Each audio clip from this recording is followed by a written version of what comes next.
Hey, what's up? It's John at Gamester81, and this is my experience going to the Long Island Retro Gaming Expo. Part 1 I posted a while ago, and that was focused primarily on the vendor hall. This is going to focus on the amazing interactive museum they had, the arcade, and some other really cool aspects of this event.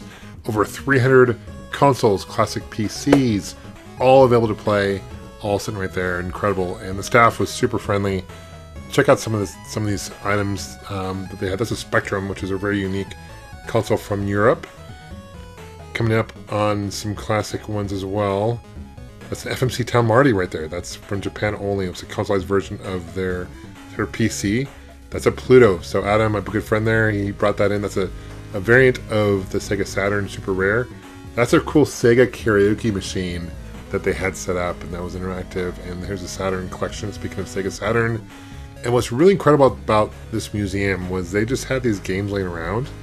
And it's an honor system for sure, and I was really impressed by the attendees, by the staff. I mean, they obviously had people walking around, making sure people weren't walking away with stuff, but people were super trustworthy, and that you don't see that every day. And I thought that I was really blown away by that. I think the people who go to this show, obviously, are trustworthy from what I saw, which is really cool. This is really cool. This was like a consoleized Wii U dock station. I've never seen that before, and pretty unique. That right there is an MSX, I believe. Right there, that's a shuttle. That's a PC Engine shuttle. Came out only in Japan. It's a PC Engine variant. I have one of those. This is a SG-100 coming up, or I'm sorry, SG-1000. That's a console that also came out in Japan before the Sega Master System. That's a rare Casio. And this is the Pippin Atmark by Apple. So this came out in mid-90s, about 95, 96. That's an Atmark. I have an Atworld. Mine's black. Mine's a little bit more rare, but that's a consoleized Apple computer, essentially. And the controller is very unique. It's got a roller ball in it. And didn't sell very well. This is when Steve Jobs stepped aside from Apple during that time before the iPod came out, and didn't do very well, but it's pretty unique and rare. This is a development system, test system for PlayStation 2. I thought that was really cool and display. And here's some more incredible displays that they have. These rare, and they have information about each one. So it's truly an interactive museum. I've been to a lot of gaming events. This is by far one of the best gaming museums I've ever seen. Check how cool this is. Some really rare, unique boards. Super cool. Some Saturn displays as well. And then you get into some of this really cool, incredible artwork that's for various games. And I've seen like a Nintendo Power exhibit. Stefan, my good friend, who runs that. But this is really cool because there's like various Game Boy artwork and even some NES game artwork, arcade, or even some pinball. Super cool. I can definitely appreciate the time that the Long Island Retro Gaming Expo team puts into running this event and set up all these things, and a lot of cool things to do. And I think a common mistake, having run an event myself called the Game On Expo out in Phoenix, is these organizers don't really focus on things to do outside of like the vendor hall, maybe seeing some guests. You need some other things to do. And I felt like that this event, there's plenty of things to do all 3 days, which makes you want to come back, which is good and really good for the attendees. Check out this Sonic 2 artwork gallery. It's super fun. And just really cool display, incredible collection. Upstairs on the second floor, they have this really cool timeline. So they show you like basically the time of each console when they're released, and then actually one to play. Again, interactive museum, super fun. Atari 2600. They are missing the Valley Astrocade. That's one that I didn't see that they had, but everything. I love the banners that they have. Well, history, a plexiglass thing where it's history of like the game. It's popular games. Game & Watch, just sitting there, you know. And people, like I said earlier, very trustworthy. ColecoVision. That's one of my favorite consoles growing up as a kid. Love that. The Vectrex. On a side note, I heard they're making a Vectrex Mini. That sounds really cool, and I'm excited to find out more information about that. Going into, of course, the classic NES, which many of us know about, of course. Atari 7800, not as popular, but still good. Master System, which overlooked by the NES. And then the Genesis TurboGrafx 16, of course, the Game Boy. They had the Game Boy hooked up to a Super Game Boy, which I thought was really smart. And then the Atari Lynx, which was being played. I had a Atari Lynx when it first came out. And TurboGrafx 16 CD, which I love the fact that they had Street Fighter 2. It looks like that's a great port for that console. And there's a Neo Geo. Classic CDI. Playing, it was like Space Ace. The screens, I know you'll see like a line on them. That's the camera causing that. That's not anything to do when you're there in person, trust me. The classic Jaguar, or Jaguar. They didn't have the Jaguar CD. I love the 3DO. And they had Neo Geo CD though, which is really cool, and a 32X. PlayStation 1, which is classic. And 32X. A lot of these games had, if they had cartridges, they had flash cards, so you could actually pick your game. And then there's a Virtual Boy, and it was hooked up to an external monitor, which is cool, so you can kind of see what was playing. I believe Mario or Wario World was the game of choice there. Getting to the of course the Wii and the Wii U and the DS, classic games, and the 3DS. Here's a mascot showdown. Got to know this guy really well. His name was John too, so shout out to him as well. And he came out passionate guy, and he had a really cool display there. And then of course back downstairs they had some devs. It's got a really cool game tank. It was like a really cool homemade 3D printed game that had its own cartridges and devs, and I thought it was kind of unique. And they had some really cool like Game Boy devs in this part of the show. I always like supporting indie devs, and that was cool.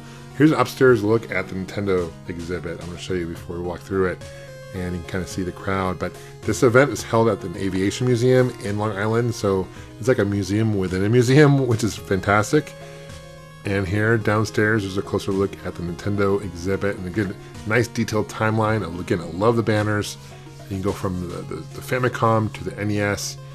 They had M82. That's a PlayStation 10, but it's a tabletop version, which is really rare, actually, and it's really cool. You rarely see those. And this is a Donkey Kong Arcade, of course, and there's some classic Nintendo merch. M82, which is a display unit for Nintendo. Of course, more about the NES and Tetris, classic game, a must play for that. And then on the other side, you have some more displays.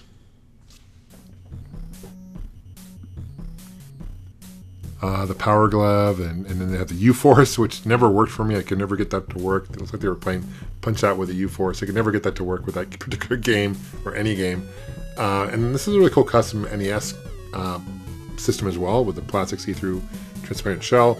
And I love this display. I mean, some really great games from third-party Aladdin games manufacturer, and then Mario 3, of course. They had some arcades as well, plenty of arcades. Here's the pinball collection they have, and check out this hangar bay. This is really cool with these planes. I mean, how unique is it to play games, be surrounded by incredible people, and then like with like real good like planes and everything. It was really, really cool. A lot of candy cabs too. Thought was really fun and unique. And then upstairs, they had some more classic arcades. And my understanding is some of these arcades are here year-round.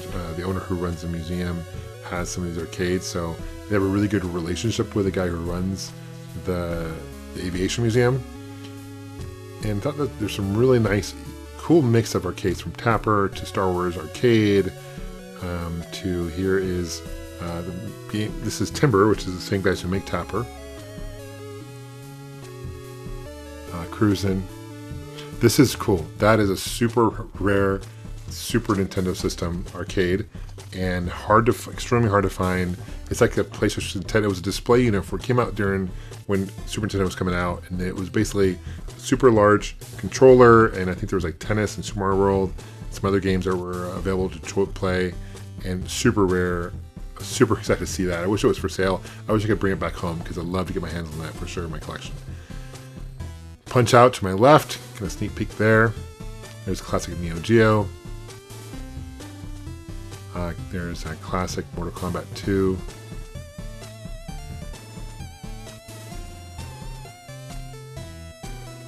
And Final Fight.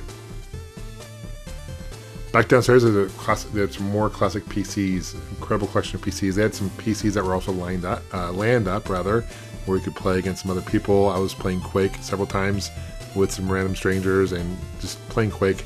That game has aged like fine wine. I love playing Quake on LAN. And they had a vendor there selling some classic PCs as well. And again, if I had space in my luggage, I'd love to buy some classic PCs. I think they're incredible games.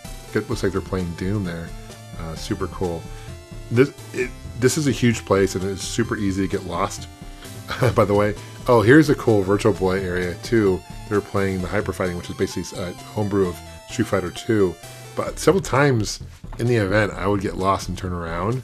There's so many nooks and crannies in this exhibit, and it was like I remember one time I was walking in circles unintentionally, obviously, but just a quick look at some of the cool planes, and this is where they were kind of holding some of the tournaments and some of the activities that they had. This particular room was cool. They had like talking about the Mars landing, or the moon landing rather. Mars will be in a few years or a couple of years from now, but this is the moon landing, and they had games that were themed around space, which I thought was very clever. And then they had some other games that were on display as well that people would play, kind of pick up and play. So no lack of games to play at the Long Island Retro Gaming Expo. Look at this setup. The people were actually sitting there and playing games in that little cockpit. I thought it's very, very clever. And they had things set up like this is an area where it was driving games. They had shooting games. So all the games things were all like kind of together, which I thought was really smart. I hadn't seen a show do that before.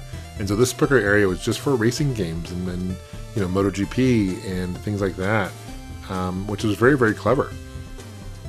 And check out some of these. There's more racing games. It's like virtual racing maybe there.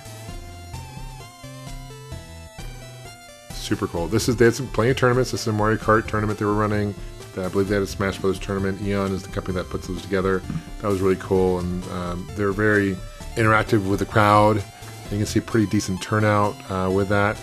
And Eon, I believe, makes these adapters. In fact, I know they make these adapters for various retro consoles to kind of upgrade them to HDMI. This is the last section, live music. This is the panel room. Very cool. It's almost like an IMAX theater. Super cool. Anyway, thank you for watching, guys. Thanks for subscribing. Check out Long Island Retro Gaming Expo. If you end up going, I promise you will not be disappointed. See you soon. Take care, and of course, game on.